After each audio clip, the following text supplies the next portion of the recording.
शुभोदय बच्चों। आज के क्लास में हम आपके टेक्स्ट बुक के जो तीसरा पार्ट था उसको हम खत्म कर चुके हैं, उसके बारे में जानकारी भी प्राप्त कर चुके हैं बच्चों। आज के क्लास में हम कौन से पाठ को सीखने जा रहे हैं? आपके टेक्स्ट बुक के चौथे पाठ को हम सीखने जा रहे हैं। चौथे पाठ का नाम क्या है बच्चों? वो है मैं भी नाम कमाता। इसका मतलब क्या है? मैं भी नाम कमाता। एक छोटा बालक है इस पाठ में, वो एक नाम कमाना चाहता है। नाम कमाना का मतलब है प्रसिद्ध होना चाहता है। यह किस प्रकार का पाठ है? यह है कविता पाठ। समझ में गया? कविता पाठ है। इस कविता के कवि कौन है? डॉक्टर देविक रमेश जी है। कौन है? डॉक्टर देविक रमेश जी है। इस कविता को पढ़ने से और इसके भाव को समझने से पहले हम इस पाठ को देने का उद्देश्य क्या है और कवि कौन है, कवि परिचय देखेंगे और उसके बाद इस पाठ में जो आए हुए कठिन शब्द है उनके अर्थ को भी जानेंगे बच्चों। उसके बाद हम कविता को वाचन करके कविता के जो सार है उसको विश्लेषण करेंगे। पहले हम देखेंगे कवि के बारे में। देविका रमेश जी जो है उनके बारे में थोड़ा परिचय करके आगे जाएंगे बच्चों। इधर क्या है? डॉक्टर देविका रमेश जी हिंदी के प्रसिद्ध कवि तथा बाल साहित्यकार है। कौन है? देविका रमेश जी जो है वे हिंदी के प्रसिद्ध कवि भी है और इसके साथ साथ साहित्यकार भी है। बाल साहित्यकार। बाल साहित्य का मतलब क्या है? बच्चों के लिए जो रचनाएं रचते हैं उनको हम कहते हैं बाल साहित्य। इसलिए देविका रमेश जी को हम कह सकते हैं बाल साहित्यकार। आपकी प्रसिद्ध रचना खंड खंड अग्नि है। आपकी प्रसिद्ध रचना कौन सा है बच्चों? आप प्रसिद्ध रचना है आपकी का मतलब है देविक रमेश जी का प्रसिद्ध रचना है खंड खंड अग्नि। कौन सा है बच्चों? खंड खंड अग्नि है।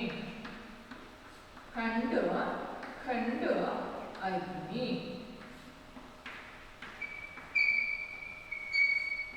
समझ में बच्चों? खंड खंड अग्नि है। इसको इस तरह भी हम लिख सकते हैं बच्चों। इस तरह का देख लीजिए, आपके टेक्स्ट बुक में दिए गए हैं ना, इस तरह भी हम लिख सकते हैं। जानिए बच्चों, ये ना की मात्रा है। ना की मात्रा को इस तरह भी हम लिख सकते हैं। ये खंड खंड अग्नि है। और प्रस्तुत कविता आपकी 101 बाल कविताएं संग्रह से ली गई है। जो प्रस्तुत कविता है मैं भी नाम कमाता, इस कविता को देविक रमेश जी के क्या है कविता से आपकी एक प्रस्तुत जो कविता है उसको कौन सी कविताएं कौन के संग्रह से ली गई है? 101 बाल कविताएं संग्रह से ली गई है। समझ में गया? कन्नड़ में देख लीजिए। ಈ ಪಾಠ 4ನೇ ಪಾಠ ಮೈ ಬಿ ನಮ್ ಕಮಾತ ಅನ್ನೋದು ಒಂದು ಕವಿತೆಯಾಗಿದೆ। ಈ ಕವಿತೆಯನ್ನು ಬರೆದಂತವರು ಡಾಕ್ಟರ್ ದೇವಿಕ್ ರಮೇಶ್ ಅವರು। ಈ ದೇವಿಕ್ ರಮೇಶ್ ಅವರ ಬಗ್ಗೆ ನಾವು ಪರಿಚಯವನ್ನು ಪಡ್ಕೊಳ್ತಾ ಇದ್ದೀವಿ। ಇಲ್ಲಿ ದೇವಿಕ್ ರಮೇಶ್ ಅವರು ಹಿಂದಿಯ ಪ್ರಸಿದ್ಧ ಕವಿಗಳು ಕೂಡ ಹೌದು, ಹಾಗೇನೆ ಬಾಲ ಸಾಹಿತ್ಯಕಾರರು ಕೂಡ ಆಗಿದ್ದಾರೆ। ಇವರು ಬರೆದಿರುವಂತಹ ಒಂದು ಪ್ರಸಿದ್ಧ ರಚನೆಯ ಹೆಸರೇ ಖಂಡ ಖಂಡ ಅಗ್ನಿ। ಹಾಗೇನೆ ನಿಮಗೆ ಕೊಟ್ಟಿರುವಂತಹ ಪ್ರಸ್ತುತ ಕವಿತೆ ಏನಿದೆ ಆ ಕವಿತೆಯನ್ನ ಇವರು ರಚಿಸಿರುವ ಒಂದು ಸಂಗ್ರಹದಿಂದ ತೆಗೆದುಕೊಳ್ಳಲಾಗಿದೆ। ಆ ಸಂಗ್ರಹದ ಹೆಸರೇ 101 बाल कविता है। समझ में गए बच्चों? अभी हम जाएंगे इस पाठ को आपको देने का उद्देश्य क्या है उसके बारे में जानकारी प्राप्त करेंगे। इधर क्या है? फौज में भर्ती होकर देश की सेवा करते तथा राष्ट्रपति से पुरस्कार पाने के बच्चों के सपनों को कवि ने शब्द रूप दिया है। यह कविता सचमुच बच्चों के लिए प्रेरणादायक है। उद्देश्य क्या है? अभी आप लोगों को देश के प्रति अथवा देशभक्ति का भाव जागृत करने के उद्देश्य से आपको यह कविता दी गई है। इस कविता में क्या है? एक छोटा सा बच्चा है। हमें ये भी जान लेना चाहिए ये कविता जो है वो एक देश प्रेम की कविता है। इसमें क्या हो जाता है? एक छोटा बच्चा है, वह सीमा में जो सैनिकों ने लड़ने के और हमारे देश के नाम को रोशन करने के लिए जो जो कोशिश कर रहे हैं उनको वो सुना है। इसी कारण से वो छोटा बच्चा क्या करना चाहता है? सेना में भर्ती होना चाहता है। यही इस कविता का सार हो जाता है। देख लीजिए, फौज में भर्ती होकर, इसका मतलब है सेना में भर्ती होकर देश की करने, इसका मतलब है हमारे देश जो है उसकी सेवा करने तथा राष्ट्रपति से पुरस्कार पाने की बच्चों के सपनों को। कुछ बच्चों में ऐसे सपने हो जाते हैं, मैं देश की रक्षा करता हूँ और देश के लिए लड़ता हूँ और देश के नाम को रोशन करता हूँ। इसके साथ साथ और एक सपना देखा है, राष्ट्रपति से पुरस्कार पाने का सपना भी देखा है। इस तरह के एक छोटा बालक के बारे में विवरण दे रहे हैं कवि इस कविता में। जान लिए बच्चों, अभी हम देखेंगे ಇಲ್ಲಿ ಏನಪ್ಪಾ ಅಂತ ಹೇಳಿದ್ರೆ ಈ ಕವಿತೆಯನ್ನು ನಿಮಗೆ ಕೊಡೋ ಉದ್ದೇಶ ಏನಪ್ಪಾ ಅಂತ ಹೇಳಿದ್ರೆ ಈ ಕವಿತೆಯ ಮೂಲಕ ನಿಜವಾಗಿಯೂ ನಿಮ್ಮಲ್ಲಿ ದೇಶ ಪ್ರೇಮದ ಒಂದು ಭಾವನೆ ಏನಿದೆ ಅದನ್ನ ಜಾಗೃತಿಗೊಳಿಸುವುದೇ ಒಂದು ಉದ್ದೇಶ ಆಗಿದೆ. ಆ ಉದ್ದೇಶದಿಂದ ಈ ಕವಿತೆಯನ್ನು ನಿಮಗೆ ಕೊಡ್ತಾ ಇದ್ದಾರೆ. ಈ ಕವಿತೆಯಲ್ಲಿ ನಿಜವಾಗಿ ಒಂದು ದೇಶ ಪ್ರೇಮವುಳ್ಳಂತಹ ಒಂದು ಚಿಕ್ಕ ಮಗು ಏನನ್ನ ಮಾಡ್ತಾ ಇದೆ, ಆ ಸೈನಿಕರ ಬಗ್ಗೆ ತಿಳ್ಕೊಂಡಿದೆ. ನಾನು ಕೂಡ ಸೇನೆಯಲ್ಲಿ ಭರ್ತಿ ಆಗಬೇಕು, ನಾನು ಕೂಡ ಅಲ್ಲಿ ಹೋರಾಟವನ್ನು ಮಾಡಿ ರಾಷ್ಟ್ರಪತಿಯಿಂದ ಪದಕ ಪಡ್ಕೋಬೇಕು ಅನ್ನೋ ಭಾವನೆ ಇಟ್ಕೊಂಡಿದೆ. ಅದರ ಬಗ್ಗೆ ವಿವರಣೆಯನ್ನು ಅವರು ಕೊಡ್ತಾ ಇದ್ದಾರೆ. ಈಗ ಶಬ್ದಾರ್ಥವನ್ನು ನೋಡೋಣ. ಶಬ್ದಾರ್ಥ ಏನಿದೆ ಇಲ್ಲಿ? ಶಬ್ದಾರ್ಥಗಳಿದೆ. रोज इसका मतलब है प्रतिदिन, नाम कमाना प्रसिद्ध होना। रोज का मतलब क्या है बच्चों? प्रतिदिन है, प्रतिदिन है। नाम कमाना इसका मतलब क्या हो जाता है? यह रोज है। और नाम कमाना का मतलब क्या हो जाता है? प्रसिद्ध होना हो जाता है। सीमा सरहद इसका मतलब है बॉर्डर। झटपट तुरंत, भर्ती प्रवेश पाना, खबर समाचार, नन्हा छोटा, मुसुमुसु कर रह जाना, मन महसूस कर रह जाना अथवा दुखी होना। कन्नड़ में देखिए एक बार. रोज प्रतिदिन ಅಂದ್ರೆ ದಿನಾಲು, ಪ್ರತಿದಿನವೂ. नाम कमाना प्रसिद्ध होना, प्रसिद्धराಗುವುದು. सीमा सरहद, सीमा का मतलब क्या है? सरहद ಅಂದ್ರೆ ಬಾರ್ಡರ್. ಒಂದು ನಮ್ಮದೇ ಆದಂತಹ ಏರಿಯಾಗೆ ಒಂದು ಬಾರ್ಡರ್ ಅನ್ನ ನಾವೇನು ಹಾಕೊಂಡಿರ್ತೀವಿ ಅದಕ್ಕೆ ಏನಂತ ಹೇಳ್ತೀವಿ? ಸರಹದ್ ಅಂತ ಹೇಳ್ತೀವಿ. ಜಟ್ಪಟ್, ಜಟ್ಪಟ್ ಅಂತ ಹೇಳಿದ್ರೆ ತುರಂತ, ತಕ್ಷಣ. ಭರ್ತಿ ಅಂತ ಹೇಳಿದ್ರೆ ಪ್ರವೇಶಪಾನ, ಪ್ರವೇಶವನ್ನ ಪಡೆದುಕೊಳ್ಳುವಂತಹದ್ದು. ಖಬರ್, ಖಬರ್ का मतलब क्या है? समाचार, समाचार इधर क्या है? नन्हा, नन्हा छोटा. उसके बाद क्या है? मुसु मुसु कर रह जाना. ನನ್ನ ಅಂದ್ರೆ ಏನು? ಚಿಕ್ಕದಾದ, ಪುಟ್ಟದಾದ. ಹಾಗೇನೆ ಮುಸು ಮುಸು ಕರ್ ರಹ ಜಾನ ಅಂದ್ರೆ ಮನ್ ಮಸೋಸ್ ಕರ್ ರಹ ಜಾನ ಅಥವಾ ದುಃಖಿ ಹೋನ, ಮನಸ್ಸಿನಲ್ಲೇ ದುಃಖವನ್ನ ತಡೆದುಕೊಂಡು ಹಾಗೆ ಇರುವಂತಹದ್ದು. समझ में आइए? अभी हम कविता को जाएंगे बच्चों. कविता का वाचन करती हूँ. आप लोग क्या करना है? कविता को ठीक तरह सुनना है. उसके बाद उसमें जो भाव है उसका विश्लेषण करेंगे बच्चों. रोज रोज सीमा की खबरें सुन सुनकर मन नन्हा मेरा मुसु मुसु कर रह जाता. अगर ना होता छोटा बच्चा तो लेकर बंदूक हाथ में मैं भी नाम कमाता. झटपट होकर बड़ा फौज में एक यही बस मन में आता, मैं भी भर्ती हो जाता. माँ कितनी खुश होती तब जब मैं एक बड़ा सा पुरस्कार भी राष्ट्रपति से पाता. और एक बार पढ़ती हूँ बच्चों, आप लोग ध्यान से सुन लीजिए. रोज रोज सीमा की खबरें सुन सुनकर मन नन्हा मेरा मुसु मुसु कर रह जाता. अगर ना होता छोटा बच्चा तो लेकर बंदूक हाथ में मैं भी नाम कमाता. झटपट होकर बड़ा फौज में एक यही बस मन में आता, मैं भर्ती हो जाता. माँ कितनी खुश होती जब मैं एक बड़ा सा पुरस्कार भी राष्ट्रपति से पाता. इस कविता में क्या है? एक छोटा सा बच्चा है. वो छोटा सा बच्चा एक सपना देख रहा है. वह कौन सा सपना है? वह सुना है सरहद पर अथवा हमारे देश की सीमा पर अनेक सैनिकों ने अपने साहस दिखाए हैं. उस समाचार को उन्होंने सुना था. उन्होंने का मतलब है वो छोटा बच्चा सुना था, इसलिए उसके मन में भी एक भावना पैदा हो गया था कि वह भी फौज में अपना नाम क्या करना पड़ता था? दाखिला करना पड़ता था. समझ में गए बच्चों? देख लीजिए इधर. रोज रोज सीमा की खबरें सुन सुनकर मन नन्हा मेरा. रोज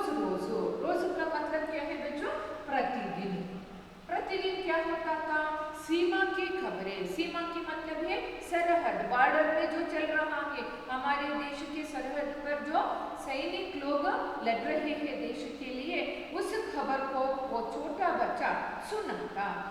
सुनकर मन नन्हा मेरा, वो ये समाचार को सुनकर नन्हा, नन्हा का मतलब है छोटा सा, जो मन था उसका, उस पर कुछ तरह प्रभाव पड़ गया था उस विषय के। वह क्या हो जाता, मुस कर रह जाता। मुस कर का मतलब है मन महसूस होकर रह जाता, इसका मतलब है दुखित होकर रह जाता है, क्योंकि वह अभी भी छोटा बालक है, वो सेना में नहीं जा सकता है। इसी कारण से उसके मन में क्या हो रहा है, दुख हो रहा है। इसको अभी वह इस तरह प्रकट कर रहा है।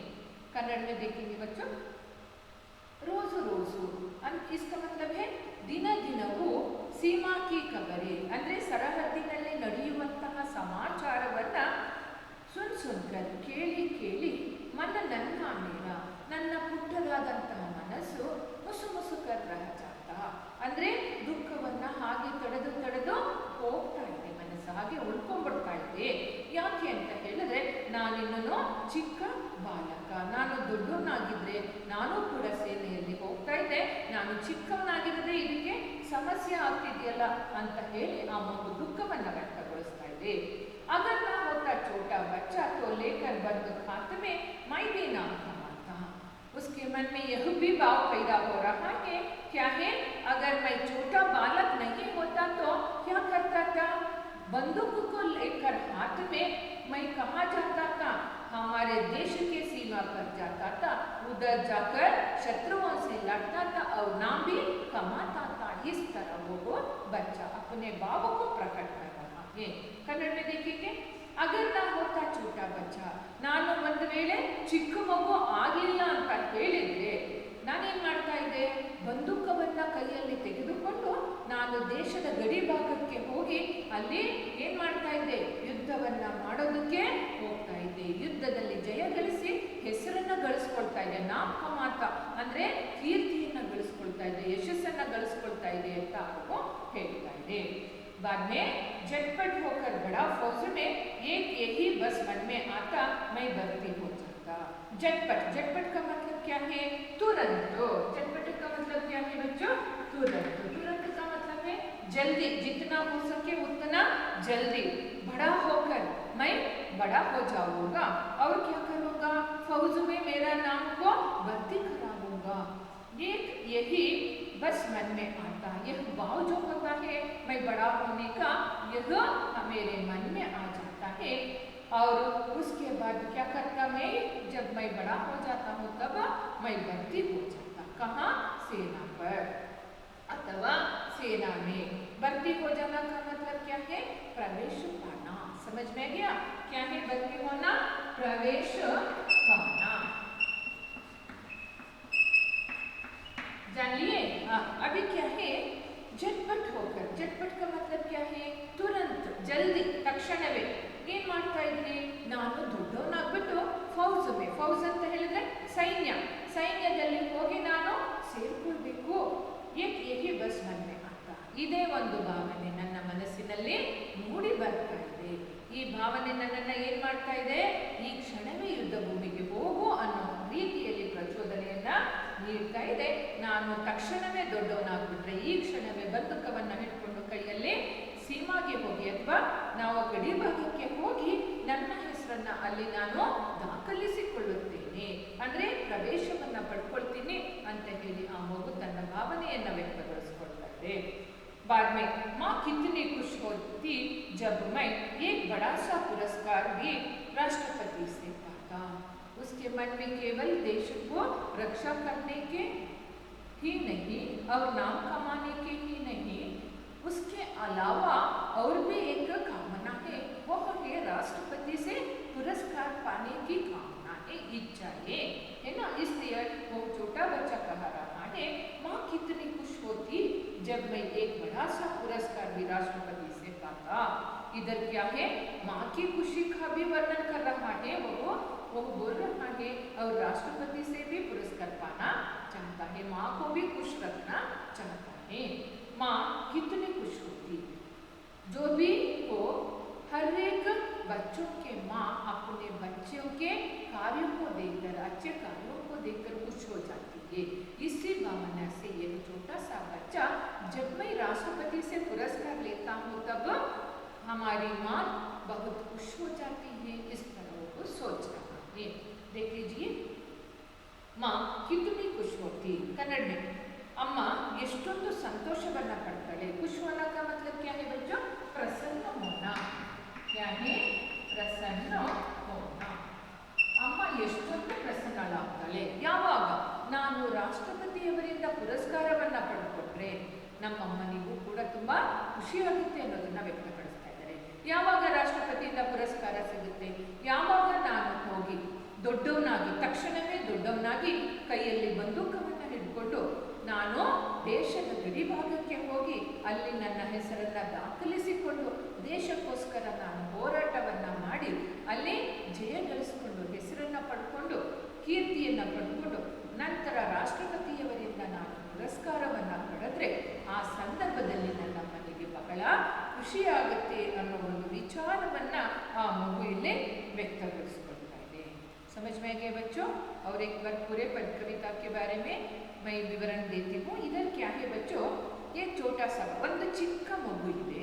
ಚಿಕ್ಕ ಮಕ್ಕಳ ಮನಸ್ಸಿನಲ್ಲಿ ಏನೇನು ಭಾವನೆಗಳು ಬರುತ್ತೆ ಅನ್ನೋದನ್ನ ನಮ್ಮ ಬಾಲ ಸಾಹಿತ್ಯಕಾರರಾದಂತಹ ದೀವಿಕ ರಮೇಶ್ ಅವರು ವರ್ಣನೆಯನ್ನ ಮಾಡ್ತಾ ಇದ್ದಾರೆ। ಆ ಮಗು ಯಾವಾಗ ಚಿಕ್ಕದಾಗಿರುವಾಗಲೇ ಕನಸನ್ನ ಕಾಣ್ತಾ ಇದೆ। ಎಂತಹ ಕನಸನ್ನ? ಅದು ಪ್ರತಿನಿತ್ಯವೂ ನ್ಯೂಸ್ ಅಲ್ಲಿ ಬರುವಂತಹ, ಸಮಾಚಾರದಲ್ಲಿ ಬರುವಂತಹ ಒಂದು ವಿಚಾರವನ್ನ ಕೇಳ್ತಾ ಇತ್ತು। ಏನದು? ನಮ್ಮ ಗಡಿ ಭಾಗದಲ್ಲಿ ಸೈನಿಕರು ಪ್ರತಿನಿತ್ಯವೂ ಶತ್ರುಗಳನ್ನ ಏನ್ ಮಾಡ್ತಾ ಇದ್ದಾರೆ? ಸಂಹಾರ ಮಾಡೋ ಕೆಲಸವನ್ನ ಮಾಡ್ತಾ ಇದ್ದಾರೆ, ನಮ್ಮ ದೇಶವನ್ನ ರಕ್ಷಿಸ್ತಾ ಇದ್ದಾರೆ, ಹಾಗೇನೆ ಒಳ್ಳೊಳ್ಳೆ ಹೆಸರು ಕೀರ್ತಿಯನ್ನ ಗಳಿಸ್ತಾ ಇದ್ದಾರೆ ಅನ್ನೋದನ್ನ ಕೇಳಿದ್ದು ಮಗು। ಅದಕ್ಕೋಸ್ಕರ ಆ ಪುಟ್ಟ ಮಗುವಿನ ಮನಸ್ಸಿನಲ್ಲಿ ಒಂದು ಭಾವನೆ ಮೂಡಿದೆ। ಆ ಭಾವನೆಯನ್ನ ಮಗು ಈ ರೀತಿ ಇಲ್ಲಿ ವ್ಯಕ್ತಗೊಳಿಸ್ತಾ ಇದೆ, ನಾನು ಕೂಡ ಹೋಗ್ಬಿಟ್ಟು ಸೈನ್ಯದಲ್ಲಿ ನನ್ನ ಹೆಸರನ್ನ ಸೇರಿಸಬೇಕು ಅಂತ ಇಚ್ಛೆ ಇದೆ, ನಾನು ಕೂಡ ಬಂದೂಕವನ್ನ ಹಿಡಿದು ಗಡಿ ಭಾಗದಲ್ಲಿ ಹೋರಾಟವನ್ನ ಮಾಡಬೇಕು ಅಂತ ಇಚ್ಛೆ ಇದೆ। ಅದಕ್ಕೋಸ್ಕರ ನಾನು ಎಷ್ಟು ಬೇಗ ಸಾಧ್ಯನೋ ಅಷ್ಟು ಬೇಗ ದೊಡ್ಡವನಾಗಬೇಕು। ಯಾಕೆ ಅಂತ ಹೇಳಿದ್ರೆ ನಾನು ಅಲ್ಲಿ ಹೋಗಿ ನನ್ನ ಹೆಸರನ್ನ ಸೇರಿಸಬೇಕು, ನಾನು ಅಲ್ಲಿ ನಿಂತು ಸಾಹಸವನ್ನ ತೋರಿಸ್ಬೇಕು, ಯುದ್ಧವನ್ನ ಮಾಡಬೇಕು, ಯುದ್ಧವನ್ನ ಮಾಡಿ ಜಯಗಳಿಸಿ ಹೆಸರನ್ನ ಪಡೆದುಕೊಂಡು ಹಾಗೆ ಬಂದು ನಾನು ರಾಷ್ಟ್ರಪತಿಯವರಿಂದ ಪುರಸ್ಕಾರವನ್ನು ಪಡ್ಕೊಳ್ಬೇಕು। ಆ ಪುರಸ್ಕಾರವನ್ನ ಪಡೆಯುವಂತಹ ವಿಚಾರವನ್ನ ಕೇಳಿ ನನ್ನ ಅಮ್ಮ ಎಷ್ಟೊಂದು ಸಂತೋಷವನ್ನ ಪಡ್ತಾಳೆ ಅನ್ನೋ ಒಂದು ಭಾವನೆಯನ್ನ ಈ ಮಗು ನಮ್ಮ ಮುಂದೆ ಇಟ್ಟಿದೆ। ಆ ಮಗುವಿನ ಭಾವನೆಯನ್ನ ಕವಿಗಳು ಇಲ್ಲಿ ವ್ಯಕ್ತಗೊಳಿಸ್ತಾ ಇದ್ದಾರೆ। ನಾವು ಕೂಡ ನಮ್ಮ ದೇಶದ ಬಗ್ಗೆ ಏನು ಮಾಡಬೇಕು? ಗೌರವವನ್ನು ಬೆಳೆಸ್ಕೊಳ್ಬೇಕು, ದೇಶಕ್ಕೋಸ್ಕರ ಏನಾದರೂ ತ್ಯಾಗ ಮಾಡೋದಕ್ಕೂ ನಾವು ತಯಾರಾಗಿರಬೇಕು। ಯಾಕಂತ ಹೇಳಿದ್ರೆ ನಮ್ಮ ಜನ್ಮಭೂಮಿ ಮತ್ತೆ ನಮಗೆ ಜನ್ಮವನ್ನ ನೀಡಿದ ತಾಯಿ ಏನಿದ್ದಾರೆ ಅವರು ಎಲ್ಲದಕ್ಕಿಂತಲೂ ಮಿಗಿಲಾಗಿರ್ತಾರೆ। ಹೌದಲ್ವಾ ಮಕ್ಕಳ? ಈಗ ನಿಮಗೆ ಗೊತ್ತಿದೆ, ಒಂದು ಸಂಸ್ಕೃತದಲ್ಲಿ ಶ್ಲೋಕ ಇದೆ, ಜನನಿ ಜನ್ಮಭೂಮಿಶ್ಚ ಸ್ವರ್ಗಾದಪಿ ಗರೀಯಸಿ ಅಂತ ಹೇಳಿ। ಇಲ್ಲಿ ಏನಪ್ಪಾ ಅಂತ ಹೇಳಿದ್ರೆ ನಮಗೆ ಜನ್ಮವನ್ನ ನೀಡಿದ ತಾಯಿ, ಅದರ ಜೊತೆಗೆ ನಮ್ಮ ಜನ್ಮಭೂಮಿ, ಇವೆರಡೂ ಕೂಡ ಸ್ವರ್ಗಕ್ಕಿಂತ ಮಿಗಿಲಾದುದು ಅನ್ನೋದನ್ನ ಇಲ್ಲಿ ನಮಗೆ ತಿಳಿಸಿಕೊಡುತ್ತದೆ ಈ ಶ್ಲೋಕ।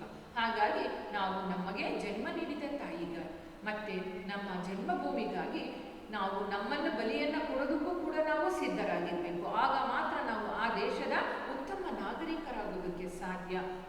ಹಾಗಾಗಿ ಈ ಮಗುವಿನ ಭಾವನೆಯಲ್ಲಿ ಬಹಳ ಪ್ರಶಂಸನೀಯವಾದಂತಹ ಭಾವನೆಯಾಗಿದೆ। ಪ್ರತಿಯೊಬ್ಬ ನಾಗರಿಕರು ಈ ಭಾವನೆಯನ್ನ ಇಟ್ಕೊಂಡಾಗ ನಮ್ಮ ದೇಶದ ರಕ್ಷಣೆಗೆ ನಿಜವಾಗ್ಲೂ ಒಳಿತಾಗುತ್ತೆ ಅನ್ನೋದನ್ನ ನಾನು ನಿಮ್ಗೆ ಹೇಳ್ತಾ ಇದ್ದೀನಿ ಮಕ್ಕಳ।